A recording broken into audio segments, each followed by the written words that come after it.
Guest, ladies and gentlemen, because I think that we really wanted somebody to participate from NAB, but he's the ex-NAB prosecutor. He is Sahibzada Muzaffar Saab. Muzaffar Saab, Assalamu alaikum. Good morning. How are you? Ji, walaikum salam. I'm fine. Good morning to you also and to your team also. Thank you very much for giving us your very important time as well. But today it's a very important day, and we really wanted somebody from National Accountability Bureau, maybe an ex-prosecutor. But how do you think that you're going to shed light onto the importance of this day, and how do you think that we need to recover with integrity? Because that's what the theme is for this year. Yes, Shadab, this is a very important day, especially the countries like Pakistan, where the corruption was at a height. So this was very necessary to make an institution who has the power to combat against and who is a best anti-crusader against this corruption. It was felt very necessary in 1999 that there should be an apex authority of anti-corruption who is going to be fighting against the corruption. Since Pakistan, at that time, you must be knowing there were so many defaults in the bank defaults, and people were taking the loans and not returning the loans to the banks. And the bank they run with the public money, and there was a big bloom and big balloon of the defaulted loans. Then there was so much housing societies which are being made without any approvals, and they were collecting money from the innocent public, and the money was so much in billions. They collected money. So there was also a need of an hour that there should be an anti-corruption authority who should be getting money from those looters and giving to the public who was innocent, who was cheated. And obviously, there was also regarding some officers or officials who were misusing their authority, and they were not, exercising the authority in the lawful manner, and they were benefiting others and benefiting themselves and their families also. So there was also they also felt that there should be a law which should be dealing with those people. So NAB was made in 1999, and it's been now 21 years. And you will be very happy to know, all the viewers, that till today, in 20 years, NAB has recovered more than 460 billion rupees, which is a very big amount.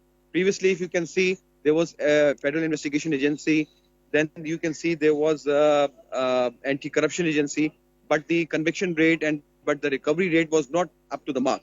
And what the people, long delaying the justice, and people used to know not filing the complaints before these two agencies. But as soon as the NAB came into the field, the people, they are trusting so much, they're filing so much applications, and they are moving the applications to the NAB to bring all those people accountable who has cheated public at large, who has committed corruption and corrupt practices as defined under Section 9.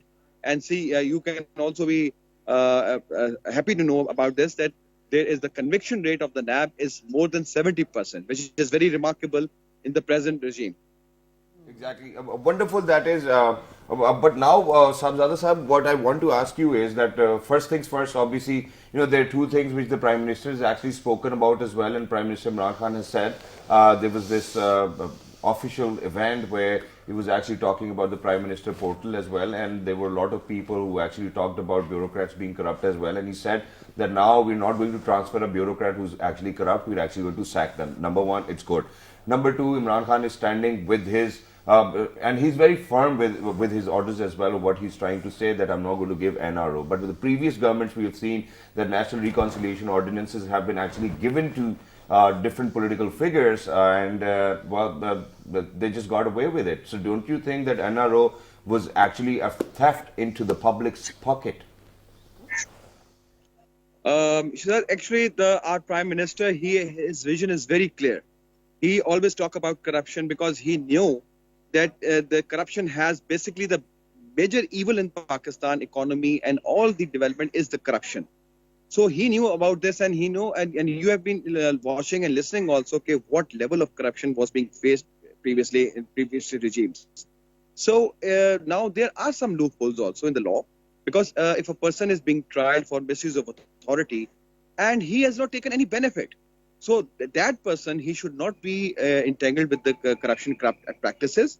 In that case, there was a new, you must be knowing, in 3-4 months back, there was an amendment in the law and which defined the definition of misuse of authority by clarifying that a person who has not taken any benefit, if he commits or if you misuse authority is what you give some benefit to somebody. That if somebody comes to your office and he doesn't, he's not legitimately, he's not eligible for getting that benefit, and you have signed in capacity of your office, you are holding that office, being a commissioner, being anyone. So if you sign it, and he gets the benefit, but you have not taken any benefit. So in that sense, the amendment made it clear that it will not be the misuse of authority. So these amendments were very necessary because, whenever the law is made, it's a time which clears every picture. It's now 20 years, National Company Ordinance was promulgated by the National Assembly. So by the passage of 20 years, there are some loopholes, some gray areas. There should also be a very much in the sense that a person should not be arrested at the inquiry stage. He should be arrested at the investigation stage when the sufficient evidence has come on record. So these were the areas which were brought in the form of an amendment.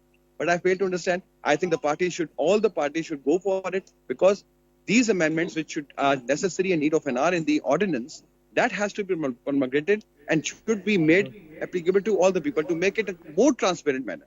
Although NAB is moving very transparent, because it is not only for one man to decide.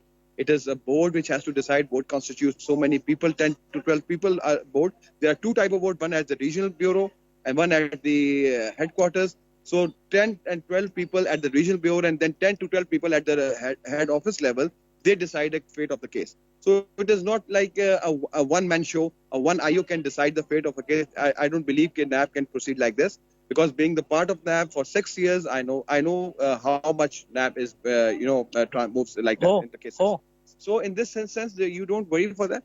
What I feel is to make some more improvements and to make it more transparent, the amendments is the need of an hour. And on this date of anti-corruption, I would request to the government and the stakeholders and all the opposition parties to